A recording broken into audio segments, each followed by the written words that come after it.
All right, so welcome to the Finance Committee's regular meeting on Tuesday, September 10th, 2024.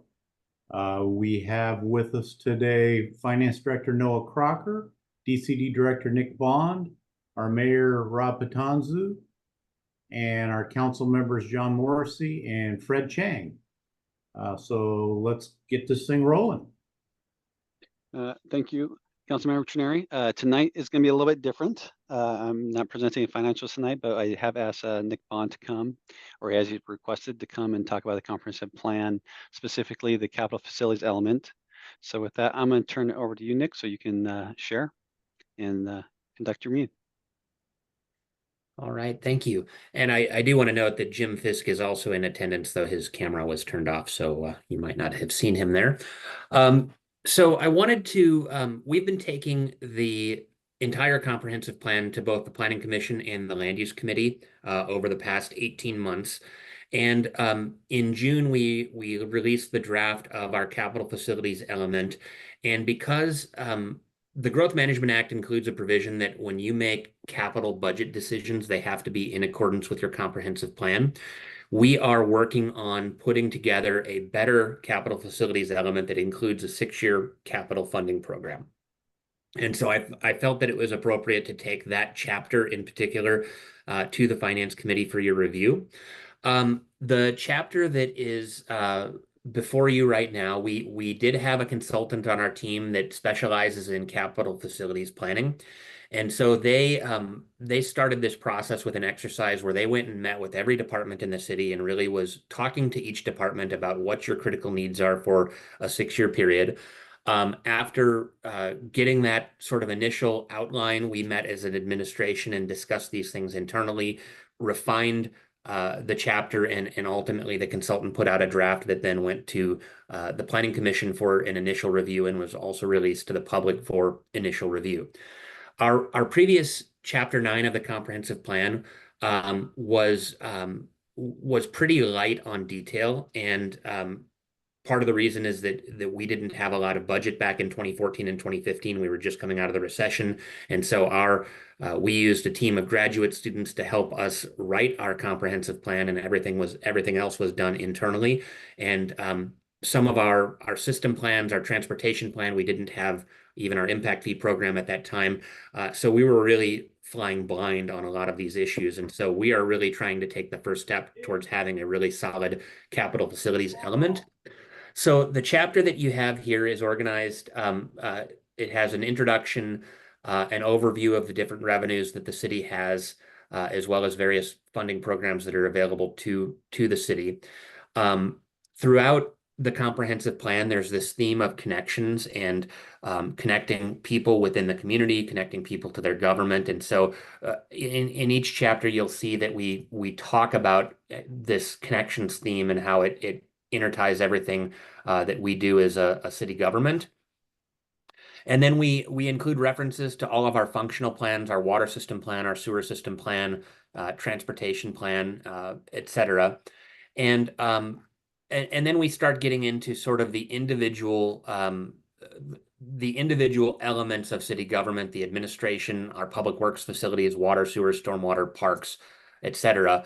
And there's a whole chapter that includes goals and policies for capital facilities, which this is the portion of the element that is largely carried forward from the old document. The goals and policies aren't changing so much. It's really the substance of what projects are we trying to build over the next 6 years.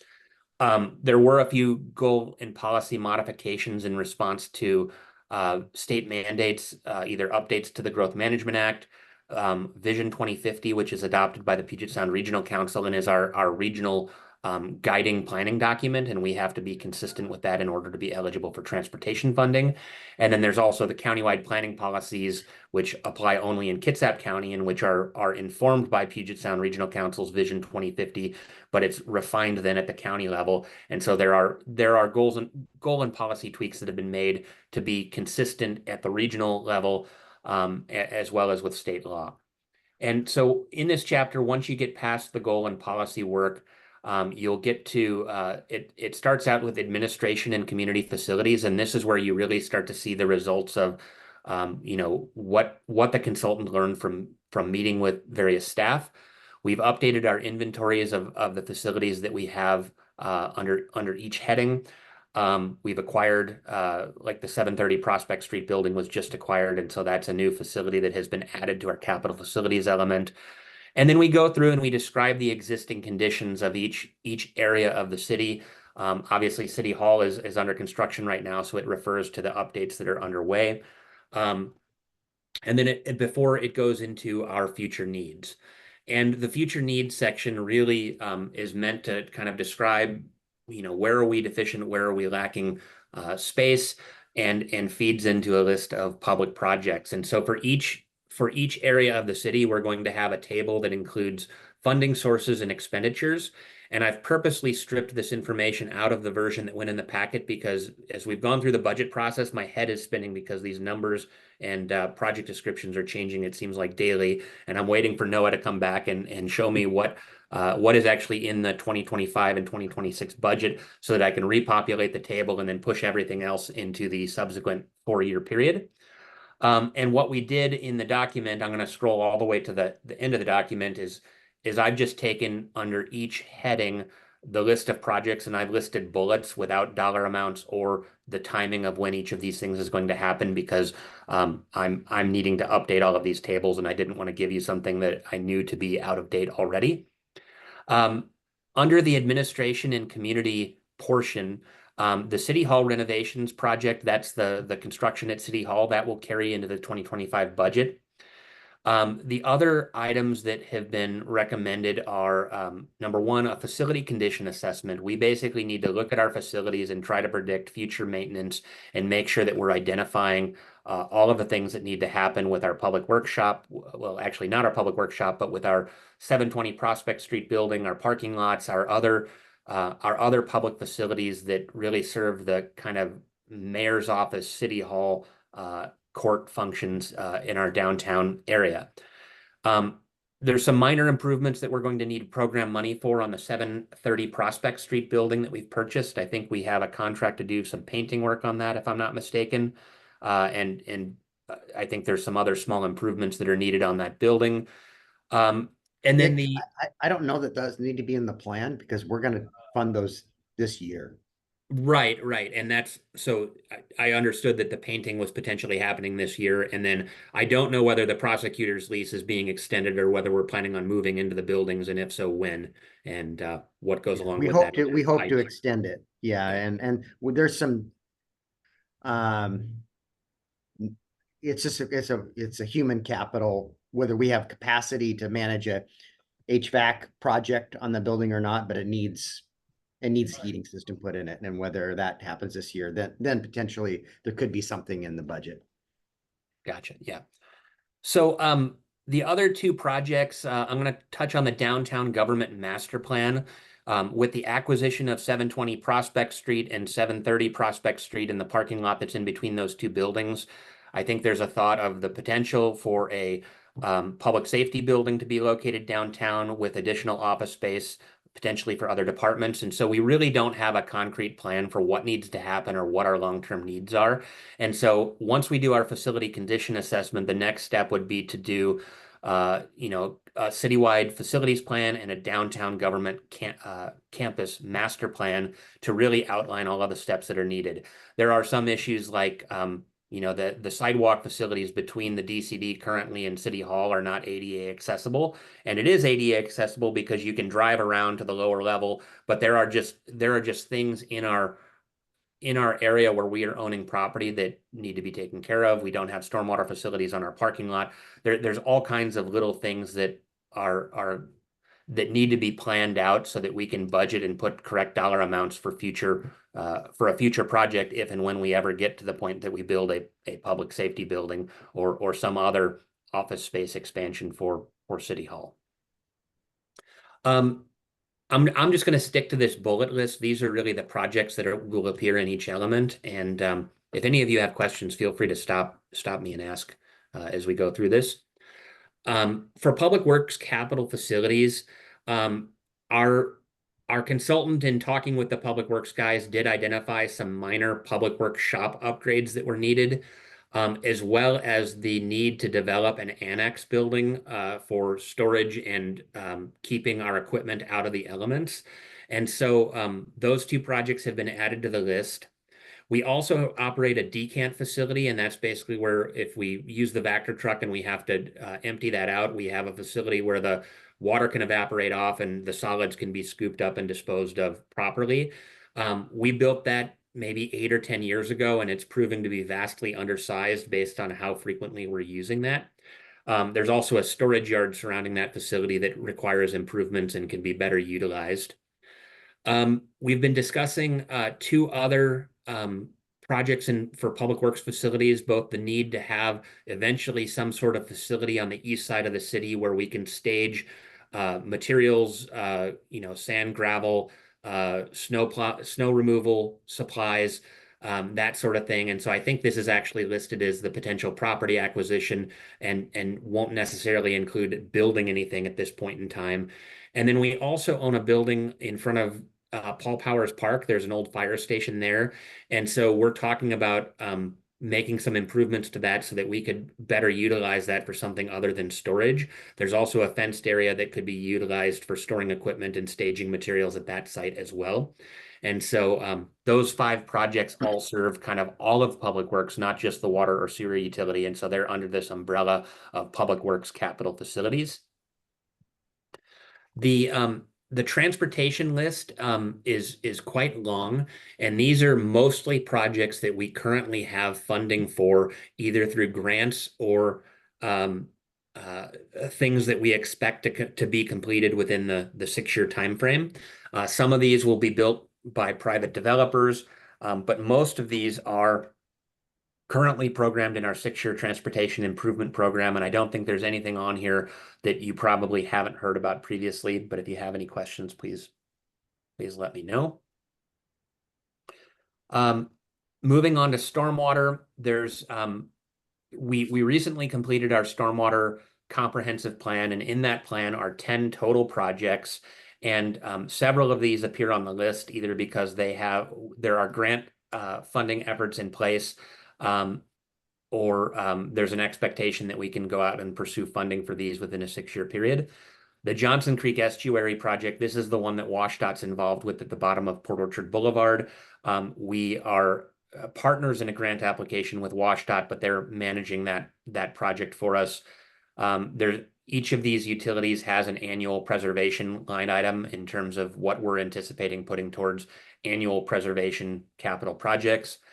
The Sydney Avenue Regional Storm Facility, that's the property that we bought along Blackjack Creek. I think it's a 30-acre piece of land where we're looking to build both stormwater facilities that will allow us to bring sidewalks into that entire neighborhood, as well as provide a park that would serve that neighborhood. And stormwater parks are something that have gained a foothold recently, where you integrate the stormwater facilities with park improvements, and you can kind of educate the public about the function of the stormwater facility and make it a little more interactive than your typical fenced-in stormwater pond. And so that project, I think, was either number 1 or 2 as a priority in the stormwater comprehensive plan. We also, under our federal NPDES permit, which is every 5 years we get a new permit that allows us to discharge stormwater to federal waters under the Clean Water Act, we have to deliver projects that are improving water quality as a condition of that permit. And so this is seen as the main project that's going to satisfy our 5-year permit requirement. And then Nick, if I may, Noah and I just walked through capital, and on the stormwater side, there's 2 projects, one in the budget and the other one at a mid-year review. And the project, remember, we just started here about the first quarter collecting stormwater capital facilities charges. So we've never had a funding source other than grants to deliver on any of these projects. And we've just started collecting some dollars, and I think we have roughly $100,000, and this one design alone is $750,000. So the budget that's coming forward will have that design for this Sydney Regional Storm Pond, and then a mid-year review item that we're could potentially get also added is that Annapolis culvert. But we didn't think there'd be enough money for 2 projects unless something extraordinary happened in the development world. Right. A couple of other projects. There's 2 culverts. One of them is a fish barrier on Sydney Road Southwest at Ruby Creek. The other one on Sedgwick between the Safeway and Stetson Heights area. There's a balancing culvert where the road is actually impounding water on one side of the road. And by putting a culvert in, you're allowing water to flow from one side of the road to the other. And so that's a needed drainage project that was identified in our stormwater comprehensive plan. And then finally, most of downtown Port Orchard does not have water quality treatment before water is discharged into Sinclair Inlet. And so there's an extensive report on a downtown stormwater retrofit and looking for opportunities to improve water quality before that water gets to Sinclair Inlet. And so programming money to start that design is also identified in the 6-year capital budget for stormwater. Moving on to sewer, the Marina Lift Station, that spending is going to carry into next year, so it will remain in the capital facilities plan. We have a grant for the Bay Street Lift Station. That's the right in front of the Ford dealership. There's a very small lift station, and it is operating at capacity.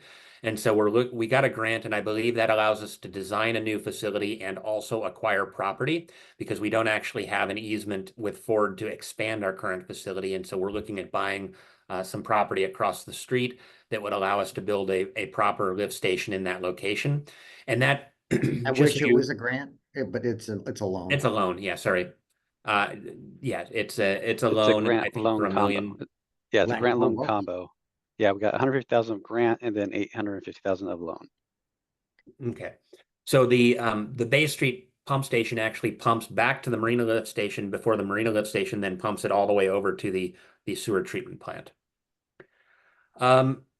The lift station controls and generator project, this is upgrading existing lift stations. There's a Johnson Creek lift station, and WashDOT's actually going to have to build this because of their culvert replacement project at the bottom of Port Orchard Boulevard. And so we're putting it in our CIP, but we're showing it as funded by WashDOT because they need to move our sewer out of the way so that they can do a fish passage improvement. McCormick Lift Station 3, McCormick Communities is going to be building that, so it's going to be listed as developer funded. And then the South Sydney Lift Station design, this is the one that Kitsap Transit has agreed to pay for and is building as part of their Park and Ride project. At Ruby Creek? Correct, yes. Underwater, wells 11, 12, and 13 are all on the list. Well 11 is currently under construction, and I believe will carry into it's probably mostly complete by the end of this year, but there may be some carry forward into next year. Well 12, McCormick Communities is on the hook to build, and well 13 is drilled, and I believe the casing is in, but the pumps and treatment are not installed because we're waiting for Foster. We have a Melcher pump station rebuild that's needed. There's a well 7 project that we need to reconfigure as part of this whole Johnson Creek estuary WashDOT culvert project. We want to get all of our facilities at the wellhead site rather than having half of them at City Hall and the other piece of that over at the lift station. And we want to make sure that WashDOT designs around our needs for our well, because we do need to make some improvements there. The 580 to 660 booster station, that's another project that McCormick Communities is currently building and will be completed early next year. The 390 to 580 booster pump and transmission main, this is the Glenwood intertie between Stetson Heights and McCormick Woods. That's something that the development agreement with McCormick Woods has McCormick building at this time. The 660 storage reservoir, that's a reservoir that McCormick has also recently constructed, although it's not quite finished and operational. Foster mitigation, this is the real wild card, because we just got our draft report on Foster that includes our options for mitigation, and it appears that we're going to have ongoing commitments for mitigating future water rights for the foreseeable future. And it's an interesting mix of both capital projects and operational cost. And so we're still working to refine exactly how much that is and when each of those projects will be needed. Lastly, there's the 390 to 580 intertie along Old Clifton. There's a booster pump that will be needed to pump water from the industrial park out to McCormick Woods, as well as the water main extension there. And I believe we applied for a loan or a grant to design that. And once we design it, we'll know what the construction cost is and when. We still have to figure out exactly when that will be needed. Finally, Is that going. apartment complex still coming in right there, Nick? They're trying. I think that Okay. they've been waiting for interest rates to go down, and the person who permitted that, I think, is trying to find somebody to build it and buy it from him rather than him developing it himself.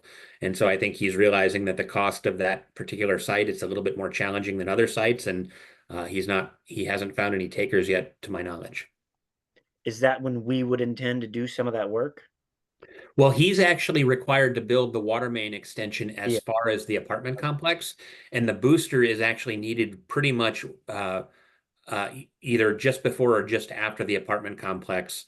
And so we would need to acquire property for that facility potentially, unless it can fit in the right of way. The final category in the capital facilities element is parks.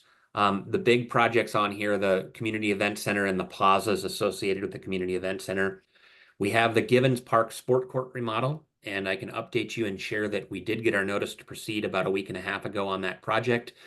We are not going to be able to open bids prior to the rainy season, and so Public Works is so busy right now, we're going to delay bidding until November with a target for spring construction once the weather clears up in 2025. There's a few McCormick projects listed here, and all of these are pursuant to the Parks Agreement for Park Impact Fee credits, and McCormick is building a couple of projects that they'll dedicate to the public. They receive an impact fee credit in return, but it's not at no cost to the city because we're foregoing impact fees that we would otherwise collect, but those are being provided by a developer, and it's certainly not something that we're going to have to manage as a construction project. The Sherman Avenue Stormwater Park, because it's a park and a stormwater facility, is listed both under the stormwater category and parks. And so this would be the park component of it, which we are working on a park master plan right now in-house. And then the hope is that in the budget, we will see some money for that so that we can go design the park improvements and apply for a grant during the March 2026 RCO grant cycle and hopefully find funding to go build those parks improvements. Paul Powers Park Master Plan and Redevelopment.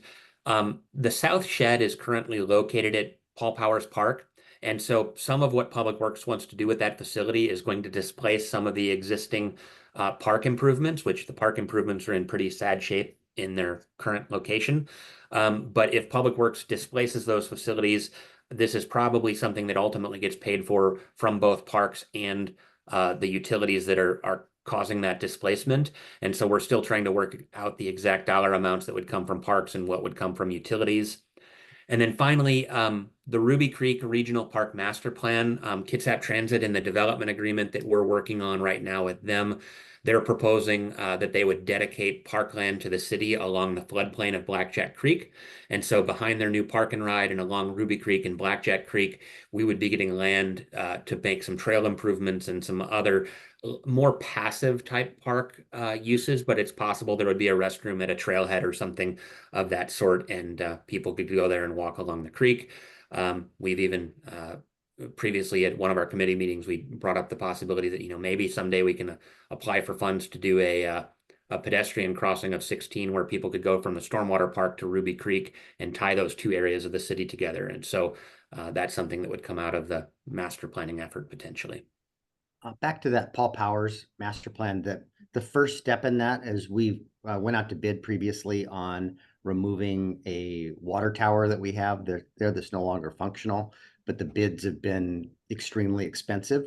So we've never moved forward. And I believe we're not done with the budget process, but we're hopeful that we can put some dollars back into the budget and we can get a reasonable bid, because without removing the water tower, we're kind of dead in the water for reconfiguring the park or you having expanded uses by Public Works on that property. Yeah, so this really, we're going to be having a full discussion of the comprehensive plan at work study a week from now.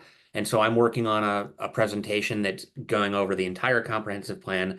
But I just wanted to really make sure that the finance committee was honing in on this capital facilities piece, because this is really your bailiwick. And if you had questions or wanted to have any discussion of what we talked about, I wanted to give you a chance before this goes to the full council for some discussion, or if there's anything you want me to touch on, I'm happy to do that as part of my presentation. No, I think the only thing when I read it ahead of time, Nick, was just coming to an understanding. I was like, I know I asked at our council retreat. I don't know that I've seen it, and I could have just missed it. A list of a comprehensive list of the properties that the city owns. I know that we have some based off of the admin portion in here, but I don't imagine that we have everything in this presentation. So I'd just be curious on that list as well. And then just this was a draft version I noticed, and it was recently created, but this was done by a third party. Yeah, this was prepared by our consulting team. I had Jim go through and save this without the tables filled out because I knew things were in the wrong place, and I wanted to give you something that was accurate and the latest and greatest, because I knew now that things were going to change. Cool. And as far as property ownership, so the Growth Management Act requires that we account for our facilities, which is something that has a building on it. If it's just land, we don't inventory those as part of our comprehensive plan. And the tricky thing about if you were going to, like, we have at least 12 properties that are on the list of things that we want to surplus eventually, as soon as we have the staff capacity to take care of that. When you go to surplus something, then you have to amend your plan to remove it. And so putting the entire list of what we own in here is problematic, because then it's going to change when we get rid of properties, or you have to identify properties in your plan and say, this is to be surplused, and really commit to certain future actions. And so I didn't want to, because those properties are vacant, there's things that we may identify uses for later. It was best to leave those out of this plan. But in terms of a list, I believe the clerk's office has something like that. But I'm not sure. And I can speak to that. John, majority of the slivers of property that we have or lots are things other than we have one valuable piece of raw land, and that is on the corner of the roundabout on Tremont.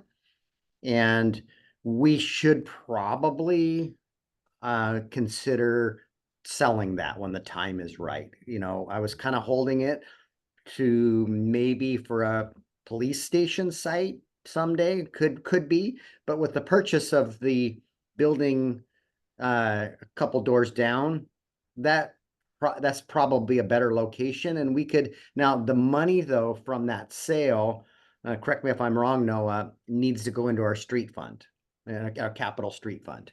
And it's probably guessing $500,000 piece of property, maybe less, but that has some value.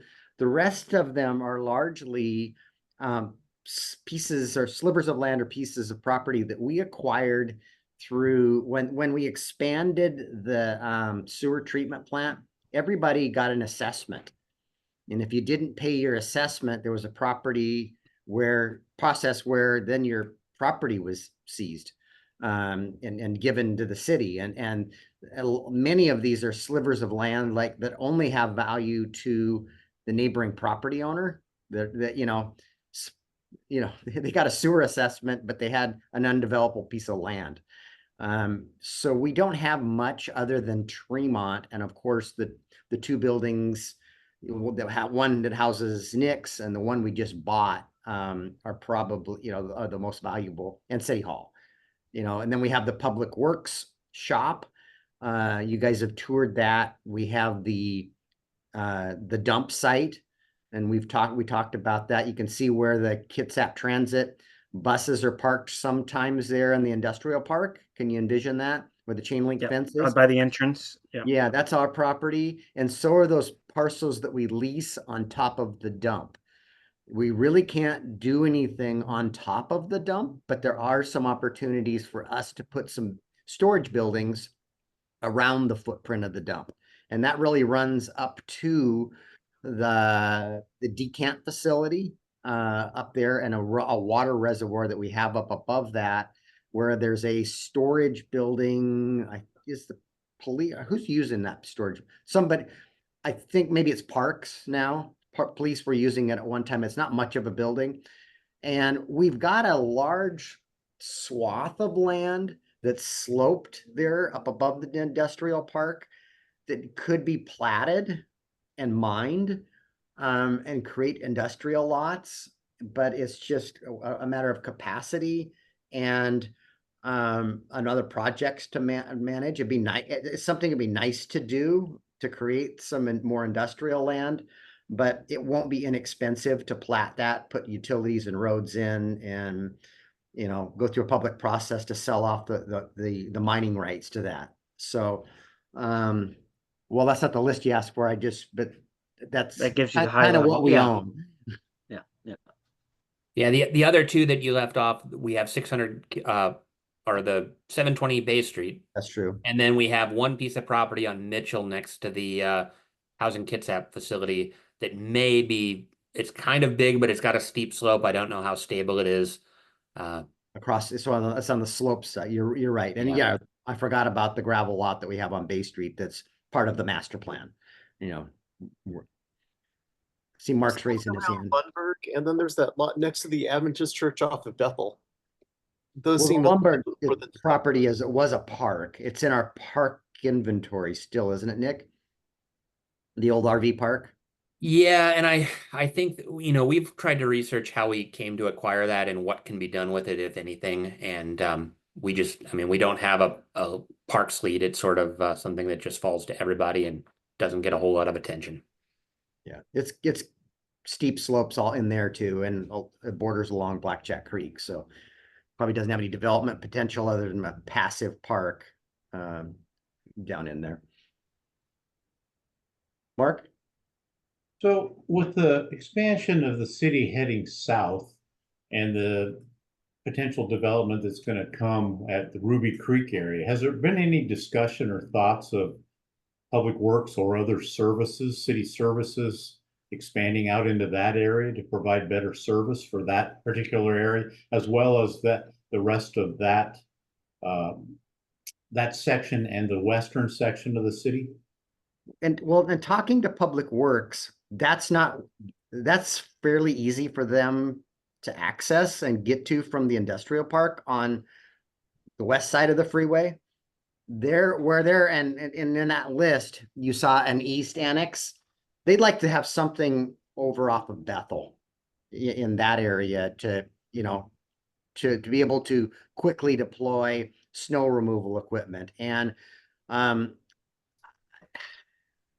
we've got it in our comprehensive plan list. Maybe, we can't buy anything unless we've got identified a need in our comprehensive plan.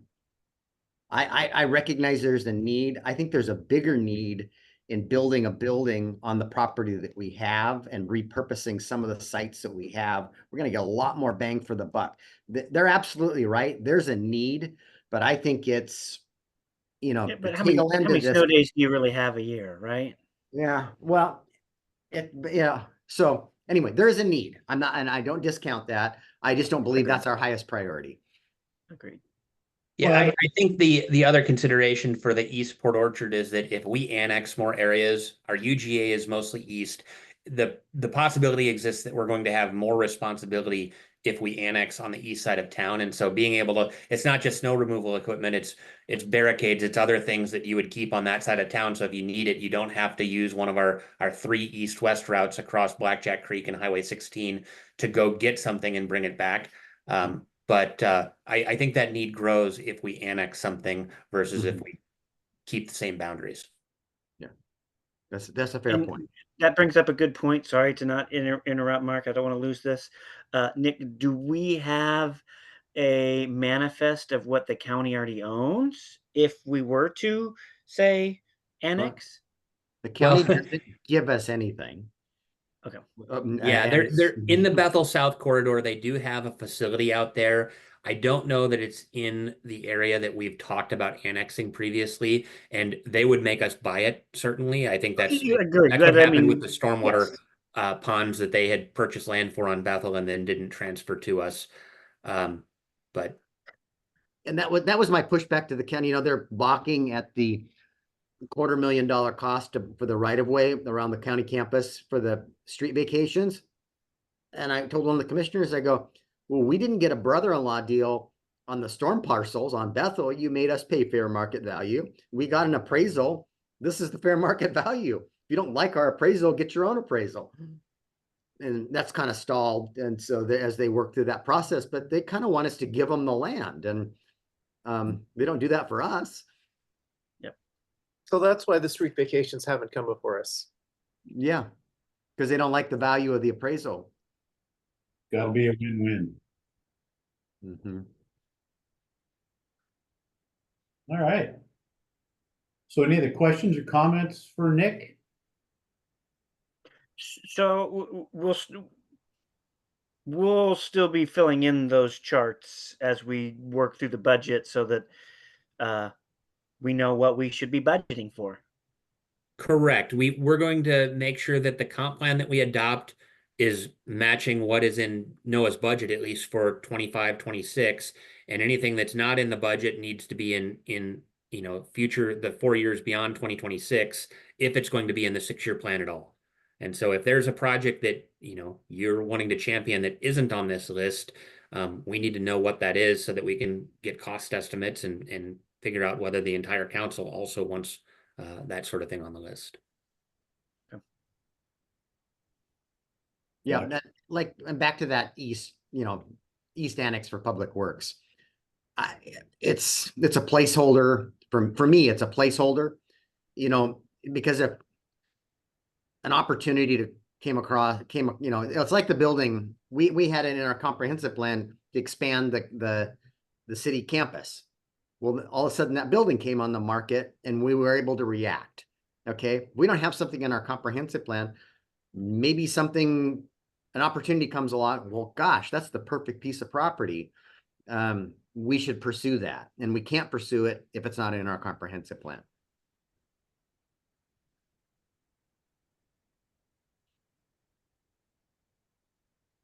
One final thought on facilities. Through this process, it occurred to us that every time we write our water capital facilities list or our sewer capital facilities list or the transportation improvement program, each of those entities has some share of building a common facility. And so one of the things that we're going to aim to do as we update each of these plans going forward is the water system needs to have a line item that says pay for water system share of new east facility in Port Orchard. And so our capital facility charges that we charge new development need to be contributing to our need for those additional facilities because we are growing. And our first opportunity is really on transportation, where we're going to add capital projects to the transportation improvement program that are not road projects, but they're actually facility projects where we're going to store our road maintenance equipment, and we're going to put our staff that actually works on transportation issues. And that way we can build those into our traffic impact fees and make sure that development is also helping to expand facilities, not just roadways. And that kind of brings me to another question I thought about when you were talking, say, for instance, the stormwater park. Can you use both park impact fees and stormwater fees to build said park? Yes, but only to the extent that the improvements are either park or Covering their stormwater. portion. And if there's something that is truly joint, like if we need, I don't know, if we're extending electrical service to the site for some reason because there needs to be lighting or a power gate, then they would split the cost, I suppose.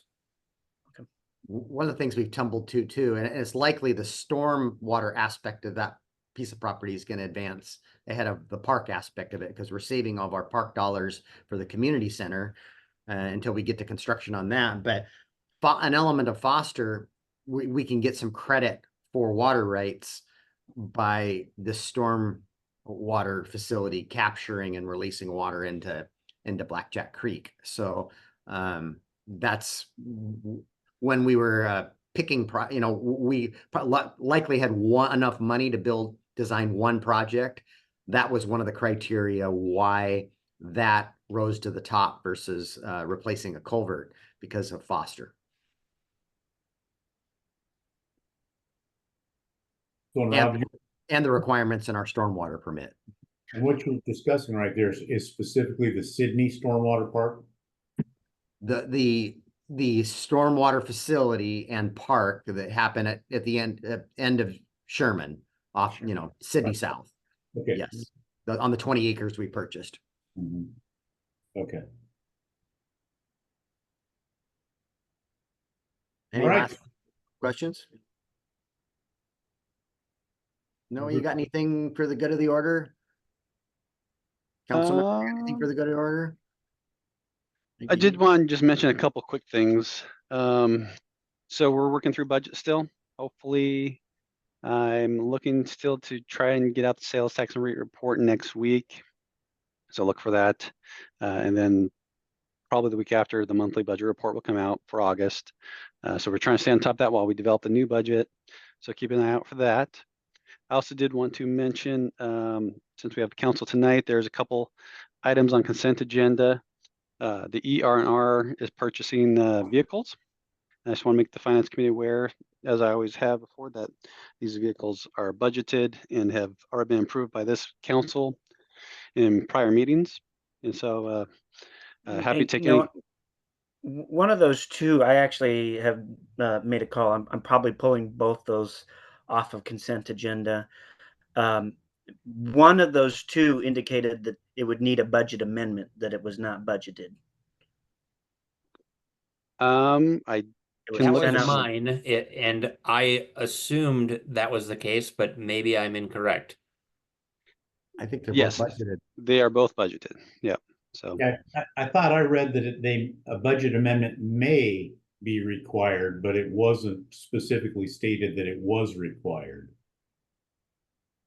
yeah, that's a good catch. Sometimes departments will put that language, the may need a budget amendment, if they hadn't had a chance to check with me. But I know that for the ER&R fund itself and these purchases, these have been both budgeted and funded previously. So these ones are all set to go. Now, Noah, and correct me if I'm wrong, Nick's vehicle is a replacement for one of our inspectors.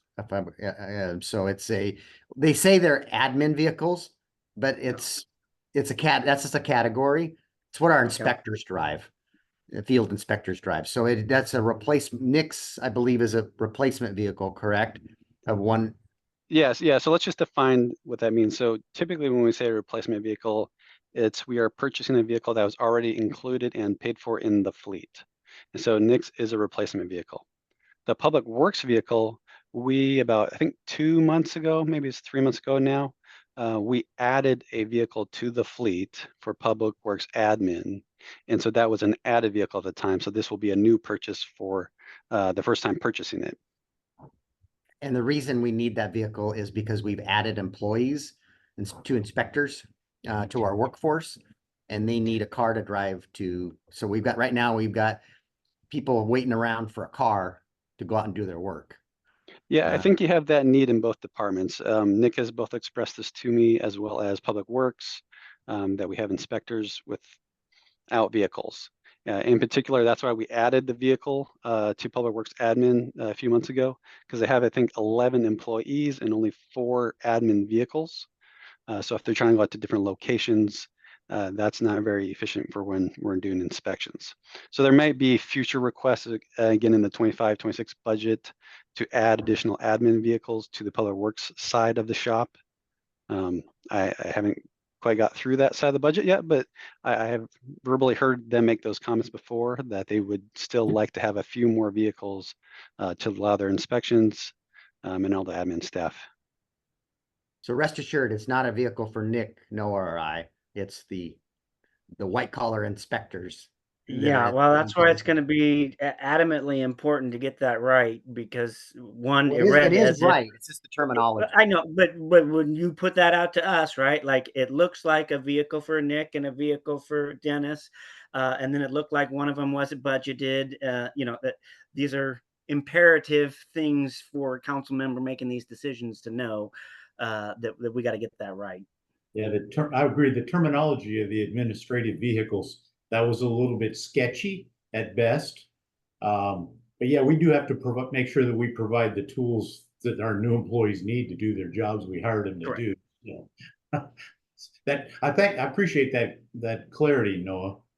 And John, I guess if you were planning on pulling this off the agenda, you know, a phone call to myself or to the director so that we can be prepared to answer your questions. If you just pull it off and you're going to catch us off where, you know, we're not going to have potentially the answers you want.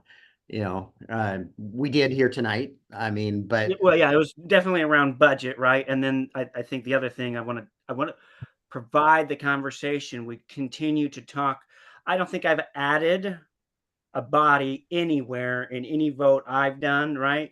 I keep adding things, and when capacity is our number one issue. So I want to start adding peoples over things if you want me to continue to approve things. So I Well, would also just and- want to mention, in terms of the timing of this, we were able to get the last two of these vehicles from the state bid list, and so there are no other vehicles, and they're holding them for us so that we can move forward with it. And there's an end of year incentive that we're getting that isn't otherwise great available. price.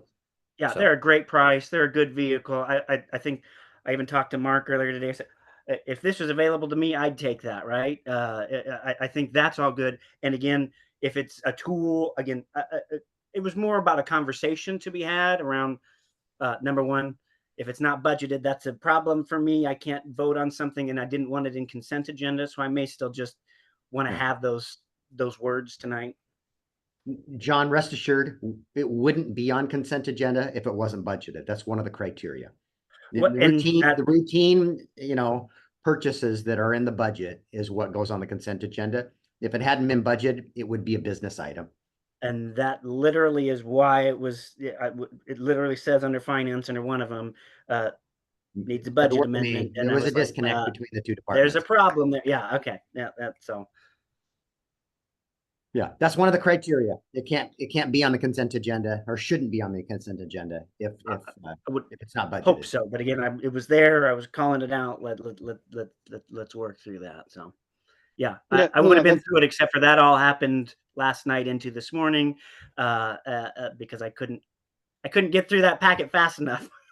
Yeah, and just reach out if you intend to pull something or you got questions.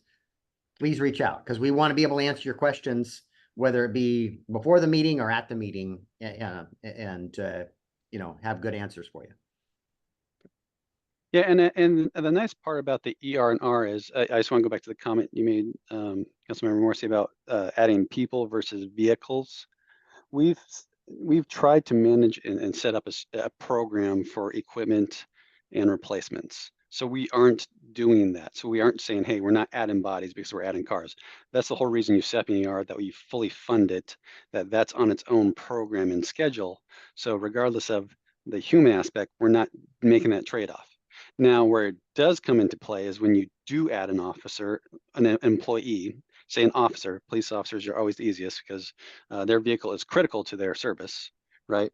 There, you actually do need to add to the fleet in that circumstance, right? But it's not every circumstance that you would add an employee and necessarily need to add a vehicle. Yeah. So I think that's important to just make that distinction, that they don't necessarily, they're not trade-offs. No, yeah, and I think for me, it was seeing that it was on there, needed a budget amendment. I think there was a lot of things that just ran into that.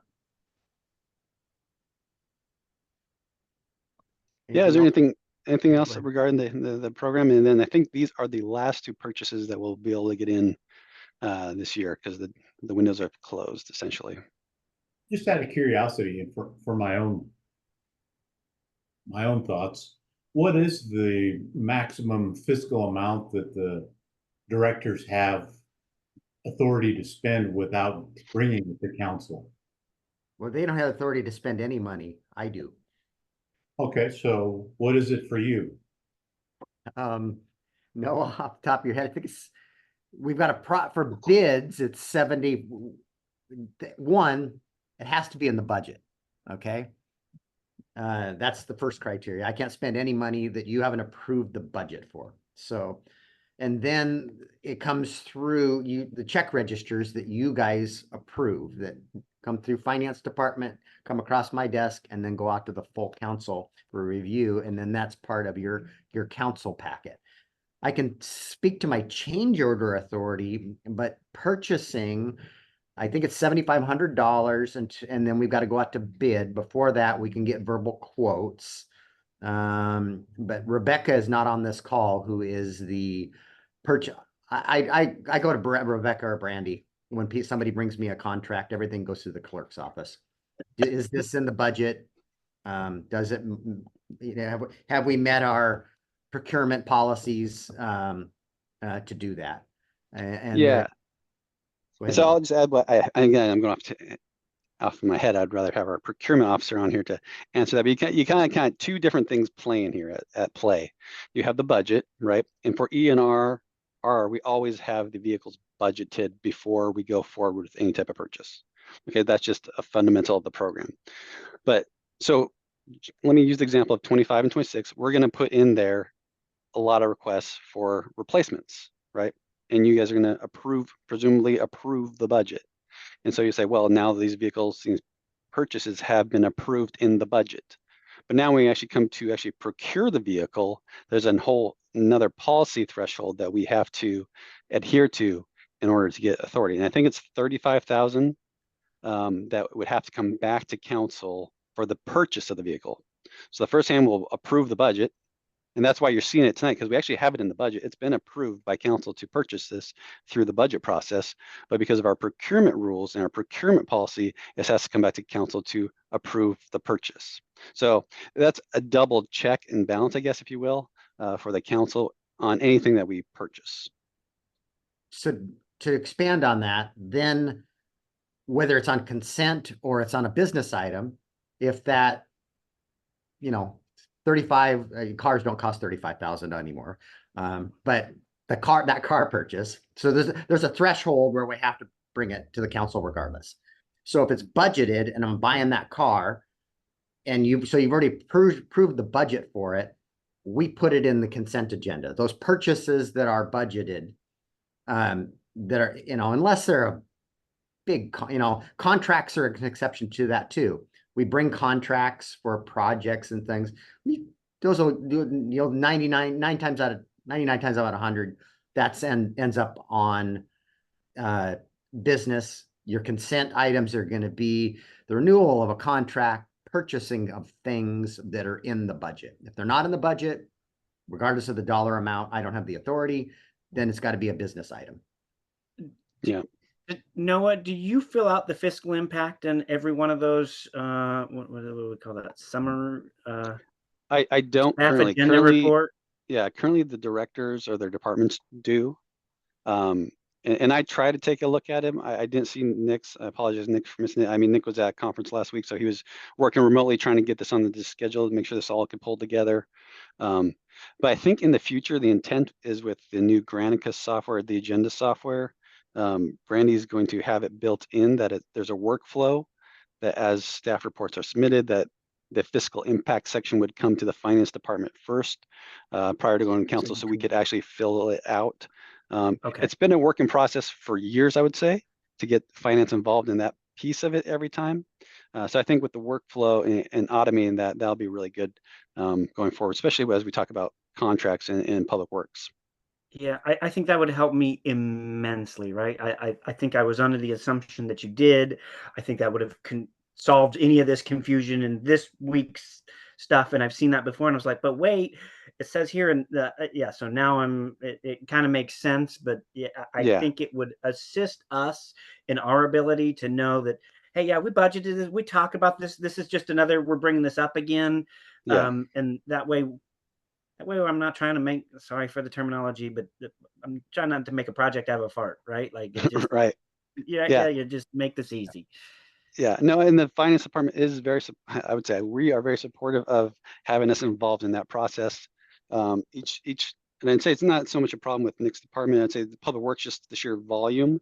It's hard to stay connected when they're submitting staff reports and when we're doing our own work. So different times we've been really good at it. Other times we've said, hey, wait, why didn't that come over here? Was that really budgeted? And we have those conversations. But I think automating, again, using some software to automate that process and build it in as a workflow is the right way for the city to go. And that's the way we're headed.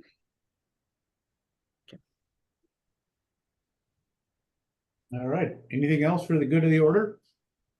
Noah, I was just going to remind you, we set a placeholder for budget on our calendars for 2 days in October.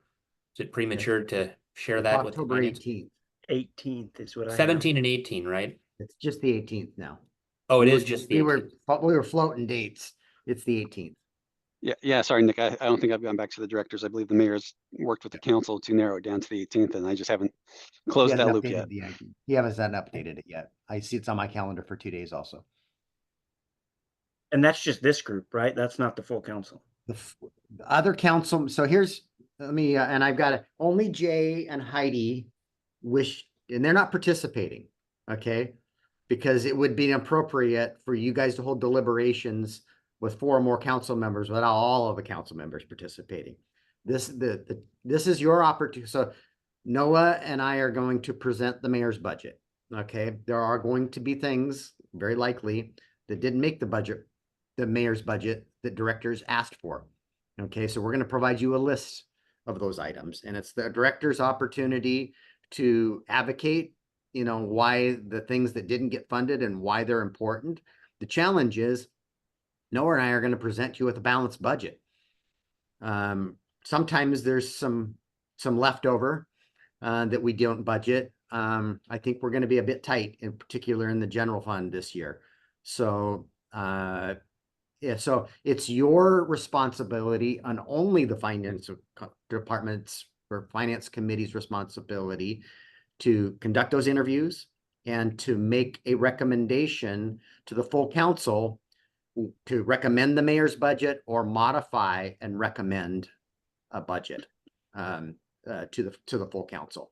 And so Eric and Scott are not participating in those meetings, and Jay and Heidi are there just to observe. And like I said, it would be appropriate for them to participate in the your guys' deliberations. It's this you three, because now you've got a quorum if you added a 4th or 5th body into those deliberations. And I'll remind them of that. You're talking the 18th. That's the 18th. On Then the there will be 18th. time Then there's after this body moves that forward, then the whole council can Yes. chew on it. And, okay. That is exactly right. So then you guys, your recommendation that gets forwarded is brought to the full council. I think it's at the work study, isn't it, Noah? We've got that programmed. Where does that go to the full council? Is it the work study in November, or is it before then? Well, so this is where it just gets tricky. So what we would normally do is we would normally meet with the finance committee and do kind of maybe a 2-hour meeting, kind of high level, get through as much as we can get through. But with these budget conversations, you can't get through it all. Then we would take some comments from the finance committee, just on the kind of high level, if there's other things they wanted to see brought forward to the full council for discussion. We would then kind of revamp that presentation, again, think 2 hours, bring it to a 2-hour work study session. So the full council has a kind of, again, almost the same presentation that finance committee had, but a little higher level. We'll go a little higher level with the full council. Now that everybody's had a chance to hear it, see it, and see the results, then we schedule the director meetings. So then that's the 18th meeting where we call in each director and have an opportunity for the council, finance committee, and other council members to, really look at the detail of the director's budget, or allow the director to really advocate for something that we may have cut. So we always want to give the directors, again, a chance to advocate for something that they felt was valuable. But when we balance the budget, we say, hey, this just can't happen right now. So that would be the really detailed kind of interview with the directors on the 18th. But the council will see it prior to that. You will see it at least twice then prior to that Friday. So hopefully by the time you get there with the directors, you feel a little bit more comfortable with what you've seen. You've had a couple times to kind of digest it a little bit. Maybe your questions are a little more focused. So that's kind of generally how we're going to facilitate. And I think that's what I have planned here for this October as well. So it will be an intense week. It'll be boom, boom, and then right into the directors discussions. So looking at the calendar, Noah, if I'm hearing, if I'm hearing you correctly, the finance committee will meet October 15th. Yep. And we're going to talk about the budget. Yep. For our finance committee. And do we need a longer than normal? I see that it's at 4 o'clock that day. So that looks like a longer, is that going to be enough time for you to get No, all of yeah, it? no, we would definitely need a longer time. So this is a great time to bring this up, Mayor. So do we need to meet at 3 o'clock so that you have a couple of hours on that date? Because this is a heavy lift. This is the tough part about being on the finance committee meeting is the Well, budget and process. so then my question on that, because as I start talking to people in the public, right? Like now I'm going to layer on, are we balancing this with Nick's meetings as we start getting into comp plan stuff that I'm not It's a doubling separate up on process. meetings? It's a Okay, but we're planning them at separate times so that Yeah, they're not doubling up on things, Yeah. right? yeah, Yep. you should Yep. not, because We are because that coordinating. same evening Yep. is the work study. So you guys are gonna see this budget on the 15th for the first time. Okay, then the full council, correct me if I'm wrong, Noah, is gonna see at a higher level.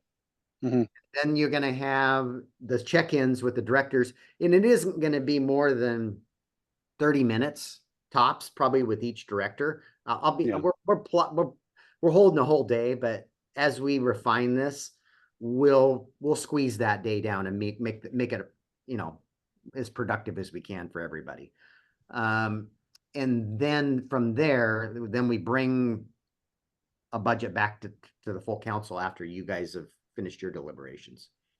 We aren't taking direction, I don't believe, on the 15th, other than, you know, we're not finalizing the budget that night. It's introducing it and getting reaction from everybody, you know, on what's in the budget and what's not. On a separate topic, are we going to be following up with the water loss discussion that we had in a prior finance meeting? Water loss. Are you talking about the low income program? No, it's like if someone didn't realize that they were leaking water, we're forgiving a portion of it. So I don't know. Mark? we took action on that already at council, didn't we? No, we didn't. Or did we just talk about it? We talked about it, but Mark wasn't there, so we were going to talk about it again. Yeah, so I think what you're referring to is the water leak credit as well as the Yes. low income program. Yes, so both those are going to come back to finance committee. It's budget is all consuming. That's kind of got set aside, but thanks for reminding, Fred. Yeah, I thought we talked about it at a greater council meeting, actually. We might have, as far as. Yeah, we might have talked You're- about it. I guess I thought we just made a decision, but We mentioned it. Yeah. I think we kind of gave direction. It's just that Noah's got to modify the code. And that's, Yeah, we're still Okay. discussing because we didn't vote on a percentage. no, And that's okay. We'll discuss it when we get back to it. Yeah, there was some direction, but there was not unanimous or votable agreement because Mark wasn't gone. So I would say it was a split decision, and we were going to come back and discuss more. yeah. And so that'll be after the budget process. Fair enough. What else did we drop the ball on? I'll have to go back and look at our former minutes or former agendas. It's. All right, so next meeting, so let's get back to this. Can everybody accommodate maybe 3 o'clock?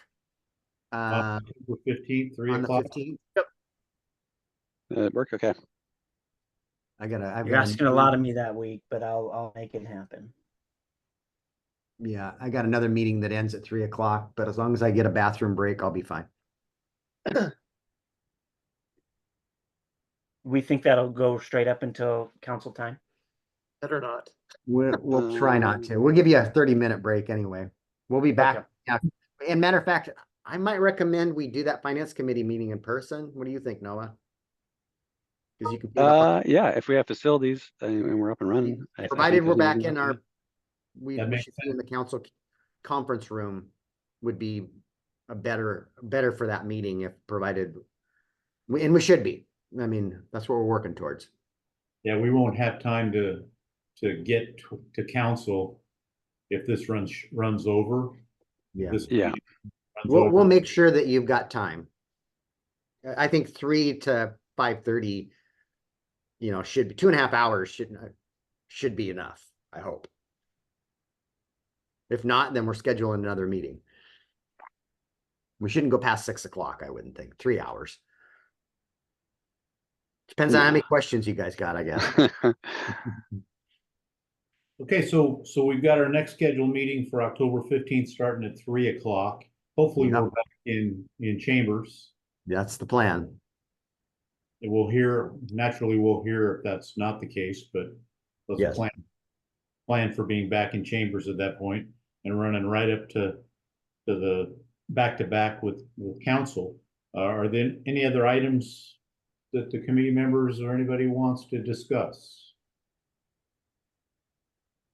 Jim, I apologize for missing you. I didn't see you being an attendee, but glad you're here.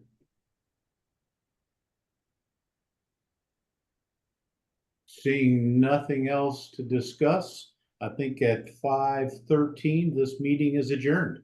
We'll see you all here in about an hour. All right.